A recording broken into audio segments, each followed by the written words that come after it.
ගොඩක් ආදරෙන් ඔයාලා අපේ channel එකට පිළිගන්නවා. අද කියලා දෙන්නේ ගොඩක් අවස්ථාවලට ගොඩක් දෙනෙක්ට උවමනා වෙන කෑමක්. බටු මොජුවක් හරියට හදාගන්න හැටි තමයි අද කියලා දෙන්නේ. මොනම වෙලාවක උත්සවාකාරයක් එකතු කරගන්න පුළුවන් බොහොම කෑම මේසේ ගොඩක් ලොකු තැනක් හම්බෙච්ච කෑමක් තමයි බටු මොජු කියන්නේ. ඉතින් ඔයාලා අපේ channel එක subscribe කරලා නැත්නම් subscribe කරලා එකතු වෙන්න. තවත් අදහසක් අපිට පහලින් comment කරන්න අමතක කරන්න එපා. එහෙනම් අපි බලමු කොහොමද හදාගන්නේ කියලා. මේ බටු මොජු එක හදාගන්න අරන් තියෙනවා බටු ග්‍රෑම් 500ක්. බටු ග්‍රෑම් 500 නැට්ට කපලා ඊට පස්සේ ගෙඩිය වතුරට දාලා හොදලා ගෙඩිය තමයි හොදලා මේ විදිහට තීරු වලට කපාගෙන වෙන භාජනයකට අයින් කරගෙන තියෙන්නේ. ඒ අයින් කරගත්ත භාජනයට කහ කුඩු ලුණු කුඩු දාලා අපි කලවම් කරගෙන තිබ්බා. නැත්තම් කහට පිපෙන නිසා. මේ අරන් තියෙන්නේ රටෙන්දි ග්‍රෑම් 50ක් ඇට අයින් කරලා කපාගෙන තියෙනවා මේ විදිහට. මේ තියෙන රතු ලුණු ග්‍රෑම් 150ක් හොඳට සුද්ධ කරලා හොදලා වතුර බේරලා අරන් තියෙන්නේ. හාල් මැස්සු ග්‍රෑම් 50ක් විතර තියෙනවා. ඒ ටිකත් හොඳට හොදලා තමයි අරන් තියෙන්නේ. ඊට පස්සේ අමු මිරිස් අරන් තියෙනවා කරල් 10ක් විතර. අමු මිරිස් කරලත් හොඳට හොදලා මේ විදිහට පොඩි පැලුමක් දාගෙන තියෙනවා හැම අමු මිරිස් කරලකම. හුඟක් දුරට පළලා නැහැ. මෙන්න මෙහෙම චුට්ටක් තමයි පලාගෙන තියෙන්නේ. ඊට පස්සේ රම්ප කෑල්ලක් කරපිංච ටිකක් අරන් තියෙනවා. ඊට පස්සේ ඉඟුරු සුදු ලුණු කොටාගෙන ওই විදිහට පේස්ට් එකක් වගේ හදාගෙන තියෙනවා. මේ තියෙන්නේ කරාඹු නැටි 5ක්, එනසල් ඇට 5ක්, කුරුඳු පොතු කෑලි 2ක් සාමාන්‍ය තරමේ. අබ ග්‍රෑම් 20ක් අරගෙන කබලේ චුට්ටක් රත් කරලා කොටාගෙන තියෙන කුඩු එක.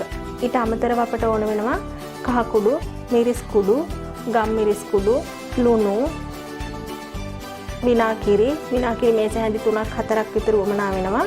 ඊට පස්සේ සීනි, ඊට පස්සේ මේක බැද ගන්න තෙල් තමයි අපිට ඕන වෙන්නේ. අපි ඊගාවට කරන්න ඕන මේ විදිහට තාච්චියක් ලිපේ තියාගෙන තෙල් හොඳට හත් වෙනකන් ඉඳලා ඒ තෙල් එකට බටු ටික දාලා බැද ගන්න ඕනේ. බොහොම පරිස්සමින් තමයි බටු ටික එකතු කරගන්න ඕන තෙල් එකට.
මේ විදිහට රන්වන් පාට වෙනකොට බා ගන්න ඕනේ ටක් ගාලා.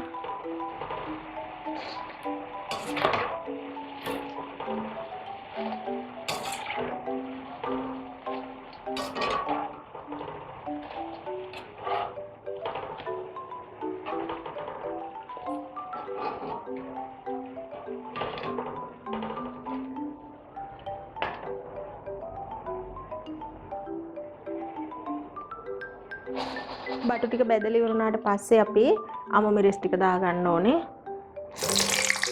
අමු මිරිස් ගොඩක් වෙලා බදින්නේ නැහැ. තප්පර 30ක් විතර වගේ බැදුනහම ගන්න ඕනේ.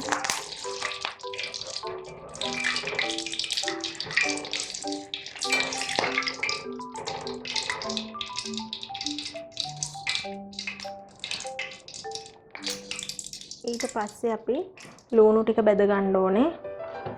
ලුණු ගොඩක් වෙලා බදින්නේ නැහැ. ඉක්මනට ගන්න ඕනේ.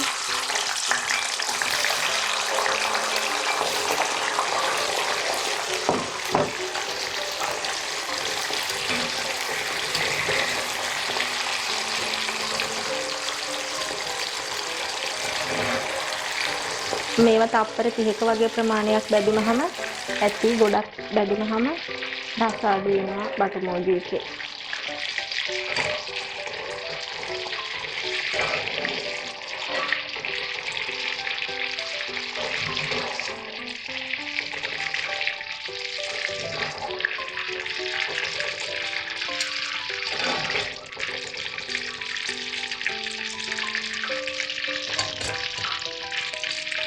ඊට පස්සේ කරන්නේ අපි අපේ හාල් මැස්ස ටික බෙද ගන්න ඕනේ.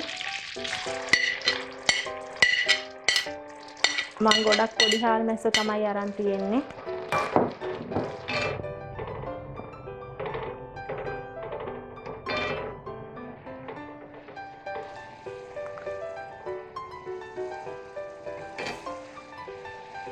රන්වන් පාට වෙනකම්ම හාල් මැස්ස ටික බෙද ගන්න ඕනේ.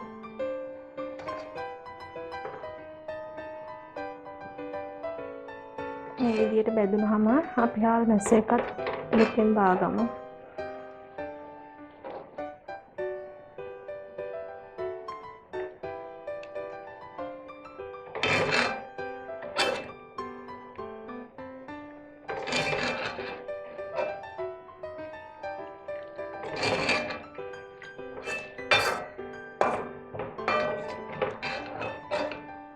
ඊගාවට කරන්න ඕනේ භාජනයක් ලිපේ තියාගෙන මේ වගේ වතුර ගතිය යනකම් හොඳට රත් කරගන්න ඕනේ. මම අරන් තියෙන්නේ මේ non stick එකක්. ඔයාලා මැටි භාජනයක් පාවිච්චි කරන්න, එක්ක මේ non stick එකක් පාවිච්චි කරන්න. ඇලුමිනියම් භාජනයක් නම් පාවිච්චි කරන්නම එපා. දැන් අපි මේකට තෙල් චුට්ටක් දාගන්නවා. බටු බැදලා ඉතුරු වුණ තෙල් එකෙන් දැම්මත් කමක් නැහැ. ඊට පස්සේ මේක තෙල් ටික රත් වීගෙන එනකොට ඉඟුරු සුදු ලුණු එකට තලාගත්ත පේස්ට් එක දානවා.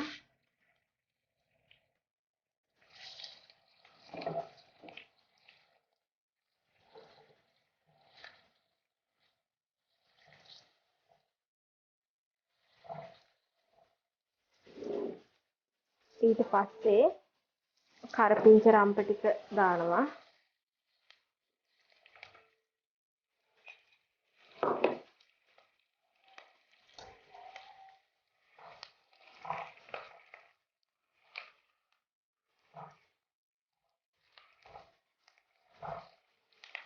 ඒකත් ওই විදිහට බැදෙන අතරේ අපි දාගන්න ඕන මේ අබ එකතු කරලා අපි එනසල් කරාඹු නැටිත් එක්ක හදාගත්ත කුඩු එක එකතු කරන්න ඕනේ.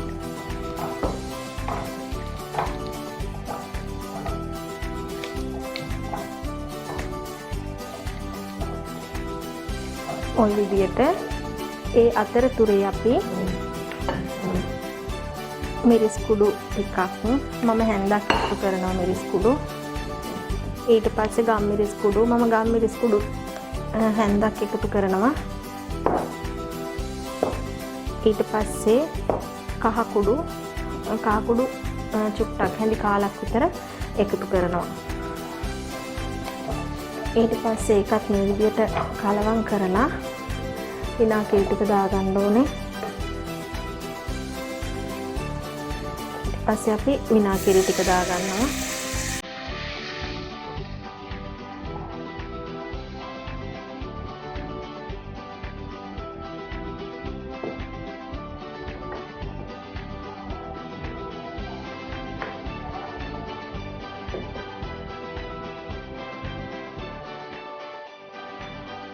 ඊට පස්සේ අපි සීනි එකතු කරගන්න ඕන.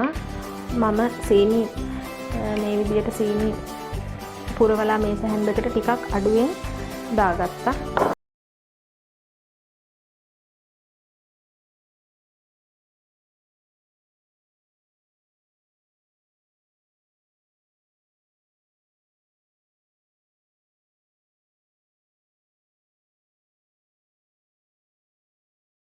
රට ඉඳි ටිකක් එකතු කරගන්නවා. සීනි ටිකක් අඩුවෙන් දැම්මේ රට ඉඳි වල ගොඩක් තනි රස තියෙන නිසා. ඔය විදිහට ටිකක් කලවම් කරන්න ඕනේ. ඊට පස්සේ අපි මේ බැදගත්ත දේවල් ටික එකතු කරන්න ඕනේ. ඊට ඉස්සෙල්ලා දැන් අපි ලුණු දැම්මේ නැහැනේ මේකට.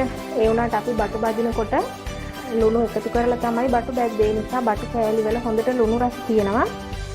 අපි ලුණු ඒ නිසා පොඩ්ඩක් එකතු කරගමු.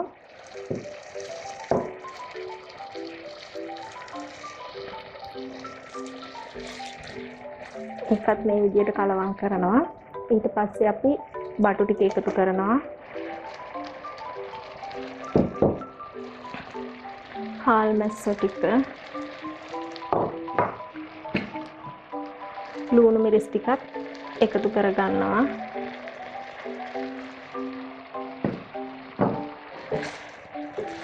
ඊට පස්සේ අපි මේක කලවම් කරගන්න ඕනේ.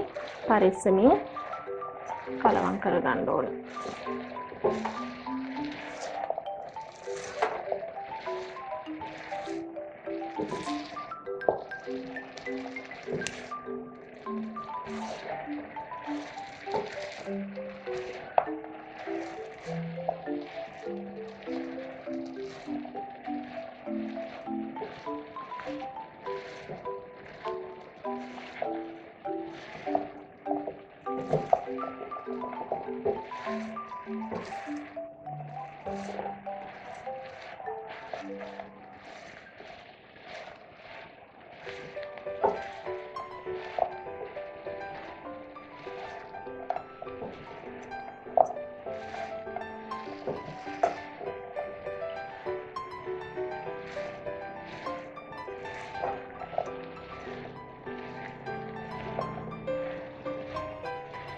මේ විදිහට කලවම් කරගෙන අපි ලිප ඕෆ් කරගමු. හොඳට තෙත ගතියට හොඳ සුවඳට තියෙනවා. අපි අපේ ලිප ඕෆ් කරගමු. ඔන්න අපේ බටු මෝජු එක හදාගෙන ඉවරයි අපි. බොහොම රසවත් බොහොම සුවඳවත් බටු මෝජු එකක් ඔන්න අවසානයේ අපිට හදාගන්න පුළුවන් වුණා. ඉතින් මේ වගේ තවත් අලුත් වීඩියෝ එකකින් ආයෙ හම්බ වෙමු.